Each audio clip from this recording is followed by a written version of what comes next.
everybody, and welcome to Week 5 of our Dangerous Prayers online Bible study. My name is Kendra, and I am the manager of online Bible studies, but really all that means is I get to do the study right alongside you, which is one of my favorite parts of my job. And I am joined by a guy you have seen for the past 5 weeks. He is author and Pastor Craig Groeschel, author of Dangerous Prayers. Happy to sit with you, Craig. Hey, thank you, Kendra, and welcome back for another week. Yes, we are very excited because we are moving in to another prayer that you cover in Dangerous Prayers, and it is on the topic of send me. Yes. Now, before we get into a little bit about me and the prayer that I pray that deals with that, a lot of people might hear send me and think if they pray that, it's going to take them away from their home and maybe to a third world country, or maybe go across America or wherever they may be. So what do you say about the prayer send me and if somebody thinks like that? Well, I would say if you pray send me, that God could send you to a third world country or something like that. More likely, God will give you eyes to see something right in front of you or heart for some people around you. And one of the things, Kendra, I think is always interesting is sometimes people view their workplace or their profession as being less spiritual than maybe someone who's a pastor or a worship leader or something. And I always try to tell them, not only is that not less spiritual, but in many ways, you've got a far bigger opportunity to impact lives all the time. And when you pray, send me, I would brace yourself because chances are you might end up with a heart for something that you didn't before. You'll probably find yourself in a place where you feel a little bit uncomfortable, meaning like, I'm not sure I have what it takes to get this message across, or I might not feel good enough. And I think one of the reasons is because God's going to put you in a place where you really have to depend on Him. And you may not have to pack your bags to wherever He sends you. Chances are there'll be something much closer and within reach. But whether you have to pack your bags or you don't, I would get ready to experience a new level of faith and an opportunity to be obedient to a calling you may not have realized otherwise. Yeah, so we all have to gear up in case that is the case. Get ready, yeah. Yes, so my prayer has to deal with send me. And as I was thinking about what I could talk with you about, it took me back to when I was 22. I was fresh out of college, and it was 2014. I had a job that I wasn't the best at. I didn't know if I belonged there per se. And every day to and from work, I would cry in the car and talk to God about there's no way this is what you have for me. There's no way I'm supposed to be here. There's no way I'm supposed to do this. This is not what I thought my life would look like. And you could say I was having what I consider a quarter life crisis. And I want to talk to anybody right now where God can use you wherever you are, no matter what job you have. And I realize that now, looking back at this job, I'm like, it prepped me for where I am. So I'm very grateful for it. But I remember just crying, and I was so confused on why God had me where He did. And you wrote something in your book that really resonated with me, and that is, send me, Lord, use me. And that's exactly what I wanted. I desperately wanted that. And I think I was ready for the send. I didn't know what that looked like, but I wasn't ready for the change in which came with it. And I think, like you said, sometimes it can make you uncomfortable, and you need to be ready for whatever that may look like. That prayer led me to move from Ohio, where I'm originally from, to North Carolina. It had me move without an offer letter for a job. Wow. I wasn't sure if I got the job at Proverbs yet. And it not only did I gain a lot from it, but there was a lot of change that came with it. I lost friendships over it. I lost comfort and familiarity. It removed me from the proximity of family. But it gave me other relationships. It gave me a new comfort for the city in which I was in. It gave me a newfound purpose. But sometimes things, the hardest things require removal. And I think that was the hardest part of it. So in chapter 3.2, you say, His call usually requires you to surrender your own plans and preferences and go where He tells you, when He tells you, how He tells you, to meet who He tells you, and to do what He tells you.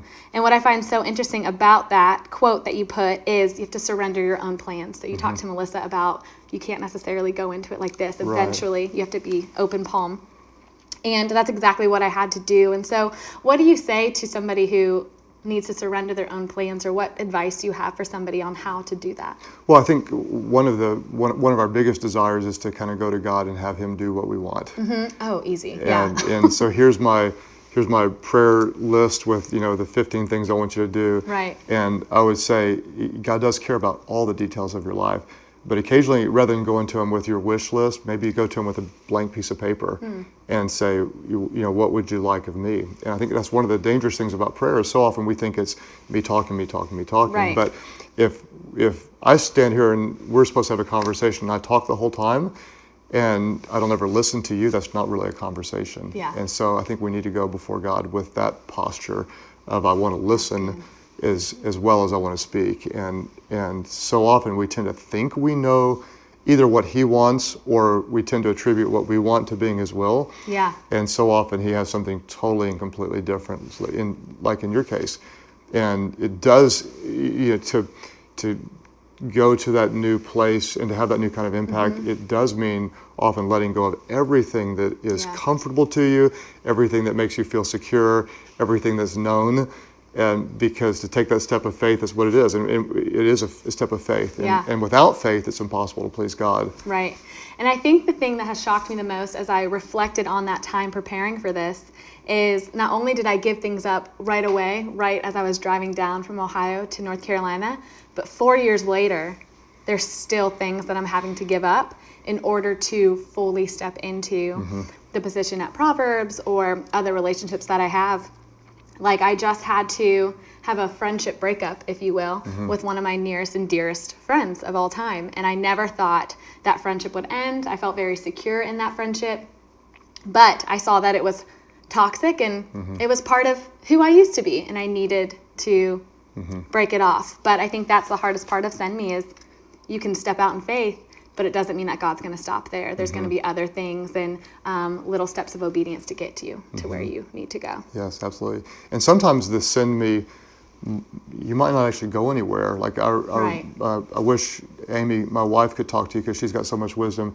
But we raised and are still raising 6 kids together. And in the early years, I could tell she had a real Send Me heart. Like, I want to go out and do something. Yeah. And her assignment really was these children. And so while she had a lot more to offer in her mind, that was her assignment. And so she had to step into it and really embrace it.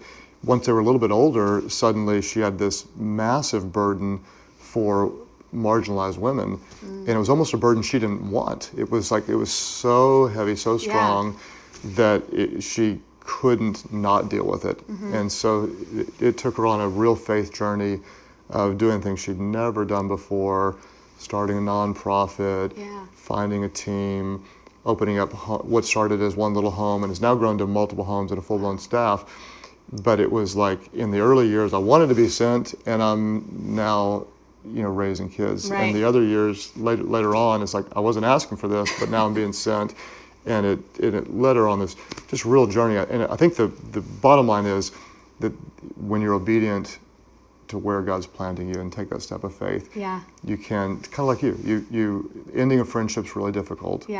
Redefining it, but stepping into, I like what you said, is that's not who I am anymore. It's not, that's a part of my past. And I think we can all say that in our current moment of that I'm different now because I'm being conformed to the image of Christ. Absolutely, absolutely. Well, Craig, thank you so much for speaking into the prayer of Send Me.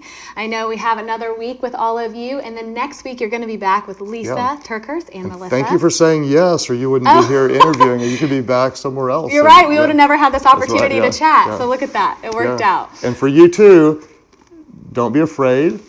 Take the step of faith. If there's a stirring, you might not feel equipped. Right. You're not going to know all the details. I always say this, that if God gave you all the details, you'd probably run for the hills. Absolutely. So you don't need the true. details. You just need to take the next obedient step. And if you pray, Send Me, He will. Get ready. You may have to pack your bags, you may not, but you will have to take a step of faith. That's great.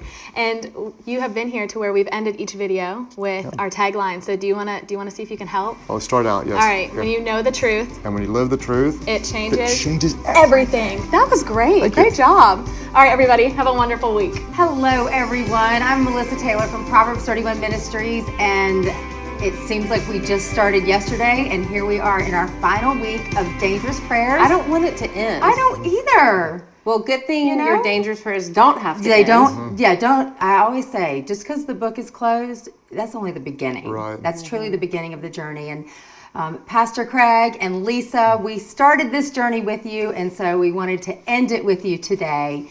And so thank you for joining us. Yeah, thank you, Melissa. Thank you, Pastor Craig. We thank you, have guys. gleaned so much wisdom from you, and I think you've helped break us out of our tired, typical patterns of what we thought prayer was and opened our eyes to all that it can be. So thank you for that. You. So excited. I want to dive right into a quote that I marked from the end of the book that kind of stepped on my toes, but in a good way. Good. So you were bossing me around, but I'm not going to be bitter about it. Well, the title of the chapter is Disturbing. I Me, know, Lord. So, right? Yeah. Well, right there from the right from the title chapter, I can understand why this is called a dangerous prayer. Lord, disturb me. Right. And I was like, well, I don't think I want to pray that. But then this is how the chapter opens on page 155. What we pray about is important, but not only is it important, it's also revealing.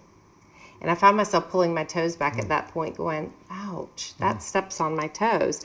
And then you go on to say, the content of our prayers tells us more about us and our relationship with God than most people might imagine. What we pray for reflects what we believe about God. If most of our prayers are for ourselves or for what matters to us, then the content of our prayers communicates that we believe deep down that God exists primarily for us. Okay, preach to me. Well, if an interesting thought would be to maybe take like a prayer inventory. And so what you could do is you could think about over the last 7 days, let's say a week or so, let's just pretend like everything you asked God to do, he did and said, yes. So whatever you're praying for, he did. Then you can ask yourself, what would be different in the world today? What would be different in the world, not just in my world? No, in the world today. And so for some of us, there are times, and I hate to admit this, but there are times like if God said yes to everything I prayed for in a week, there would be nothing different because I didn't pray, which is sad to admit, but unfortunately true. For other people, they might say, well, I would have gotten raised and my best friend's cancer would have been healed and my kid would be behaving or something. And there would be some things different, but it would kind of be in a very small, self-centered world and not beyond that. My wife, Amy, is one of the best prayer warriors I know, and I'm often convicted by what she's praying for that I'm not.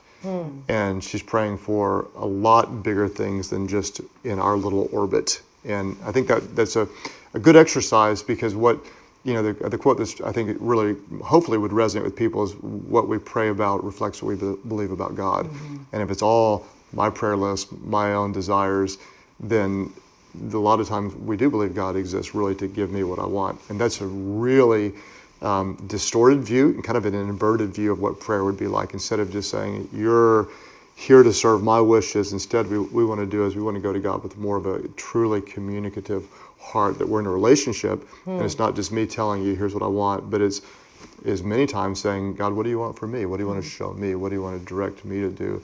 And when we do pray, let's take it beyond just kind of the us for no more type prayers, and move it toward praying about things that impact a lot of people beyond our little circles. And so how do you decide what to pray about beyond your circle? Because sometimes that could feel like it's putting all this pressure on me. It's like, oh, gracious, when I got to pray for the orphans and I've got to pray for, causes that are beyond what I even really understand. And then there's government and then there's people. I mean, it just seems like I could be praying 24/7. So what is your like prompt, or how do you know what you are going to pray about today beyond your scope? Let me give you a relatively long answer to that. I'll keep it as short as I can.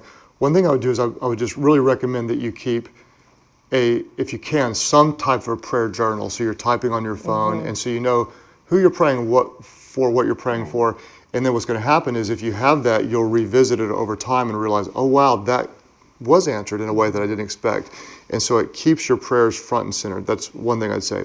The second thing I'd say is when you don't know what to pray for, one thing I'll often do is say, God, what do you want me to pray for? And as simple as this.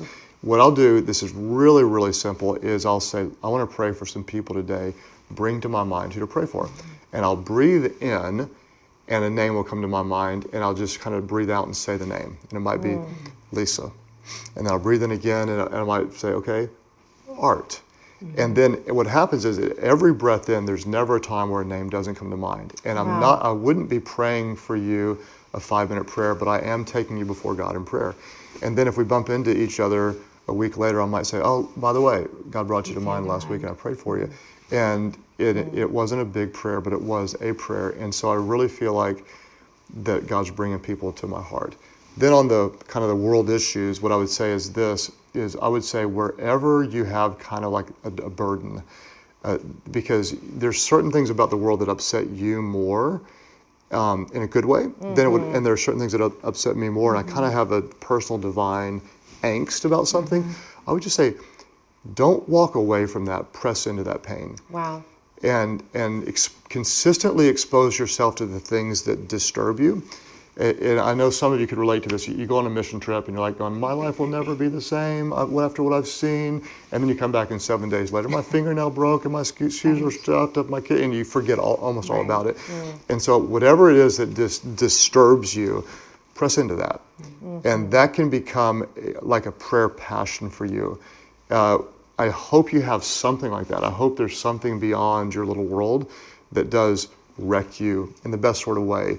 You could pray nonstop about global problems, and I don't think that's necessarily what God wants for the majority of us, because you do have an ongoing relationships to care about and things to do. But I do think that having your heart break for something that breaks the heart of God, where you regularly intercede on behalf of somebody else, it takes us out of a self-centered Christianity and puts us into we serve a global God who cares about all the people of the world, and that's good for our souls. I remember when this was about 17, 18, 19, 20 years ago. I don't know, something like that. You're adding years as you go. I know. Well, because I keep getting older. I'm like, can I just park at one age, please, and stay that way? So, but 2 decades ago, approximately. There you go. I remember vividly the day that we went to go hear the Liberian Boys a cappella choir, and it was supposed to just be a cultural event. I was homeschooling my kids at the time, and I thought to myself, this is what the really good homeschool moms do, so I've got to have at least one of those activities. So we went, and I really knew the Lord was stirring my heart to pursue finding out more information about these boys. And I remember so distinctly being so shocked as we went through this process at how unaware I had been for so long about the orphan problem of the world, because it felt like the orphan problem is so big and I am so small. Right. So there's no way that I could be part of the solution for that. And yet, when that big out there problem became 2 boys that were standing in front of me, it was no longer considered a world problem. It was now an opportunity for me to become a difference maker. And so I think maybe that's the way that it is, just like you were saying, what do you have a passion about? And maybe some people will say, well, I don't know that I really have a passion for any kind of world issue or any kind of big issue or whatever.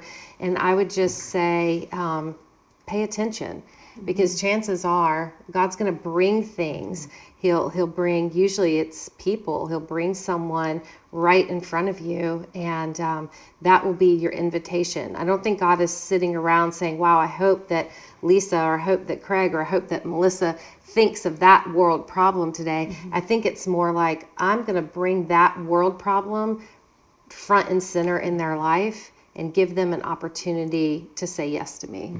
And whether that is pray about it and then that's the support that you give, or whether you pray about it and it leads you somewhere just like for me and Art and our family, it led us to adoption. But I don't think that we would have ever pursued that until the Lord brought it sort of front and center in our life. And so I think that's the way that God often works. You know, he will make us more aware of this issue or that issue or this person or that person. And the other thing I will say, Craig, I so appreciated whenever you would pray for me or for Art. You know, we were going through some really hard times the past 4 years, and you would often send a text or an email to say, Amy and I are praying for you today. I cannot tell you the miraculous work that God did to remind me that he sees me, that he hears me when I would get a text. Like, how in the world did it's almost like, how in the world did Craig and Amy know to pray for me today? But it's that Craig and Amy are connected to God, and I'm connected to God. And so when you do pray for people, I encourage you, let them know that you have prayed for them just like you did for me, because I'm sure you just thought, I'll just send a text really quick. But to me, it was a reminder. It became almost a lifeline when people would tell me, I prayed for you today. And there was always some significant thing going on that day that made me know, I cannot believe God stirred Craig and Amy to pray for me this day. And it's because God knew. God knew. And it was a way for him to remind me, Lysa, I'm here. I'm with you. I see you. And I've got an army of people out there praying for you. And it made such a difference. That is so good. That's so crazy. I mean, it's crazy when that happens. It's wonderful. And isn't it? Isn't it? Yeah.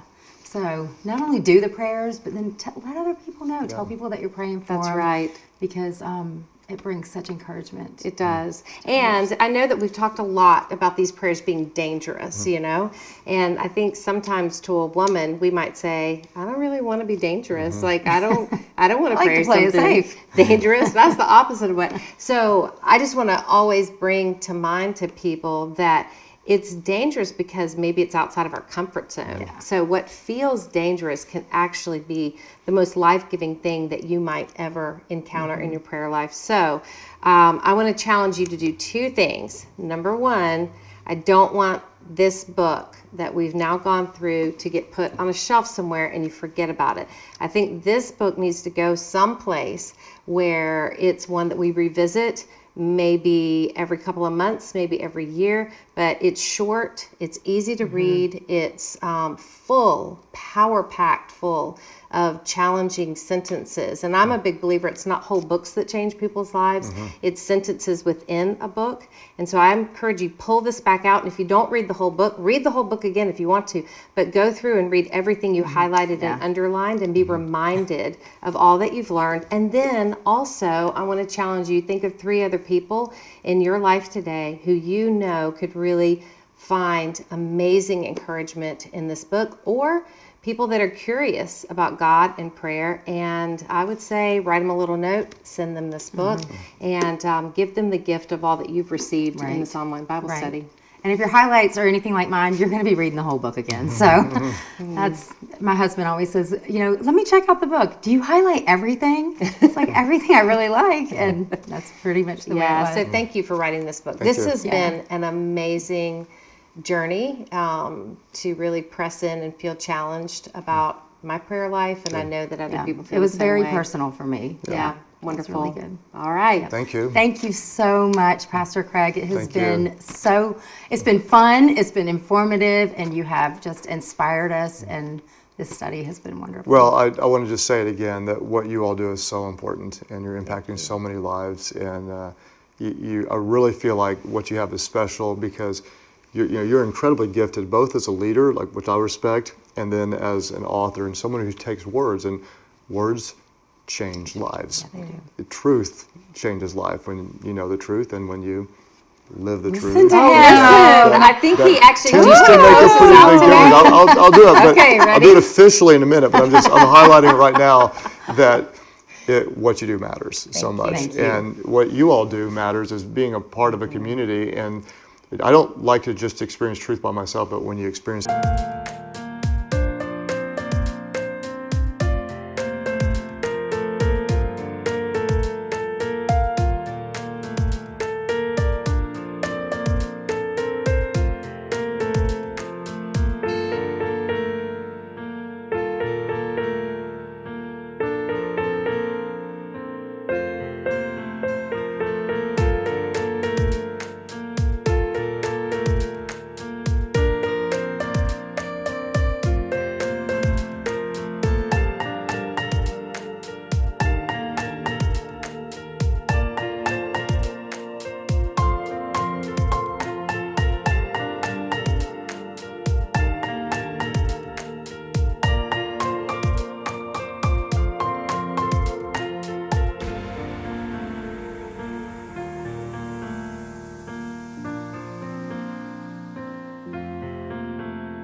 it with other people. Yes.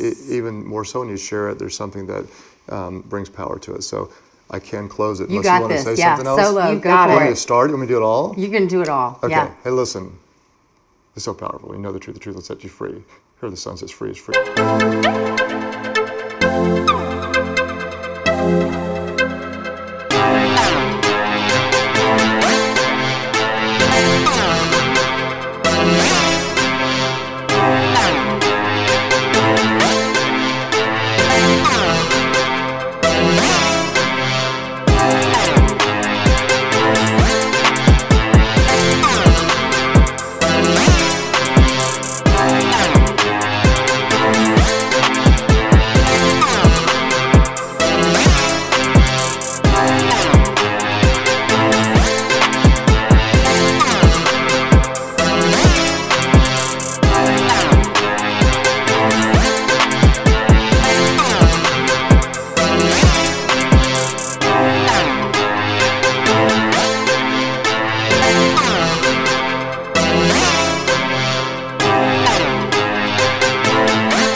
Indeed. So when you know the truth and you live the truth, help me out. It changes everything.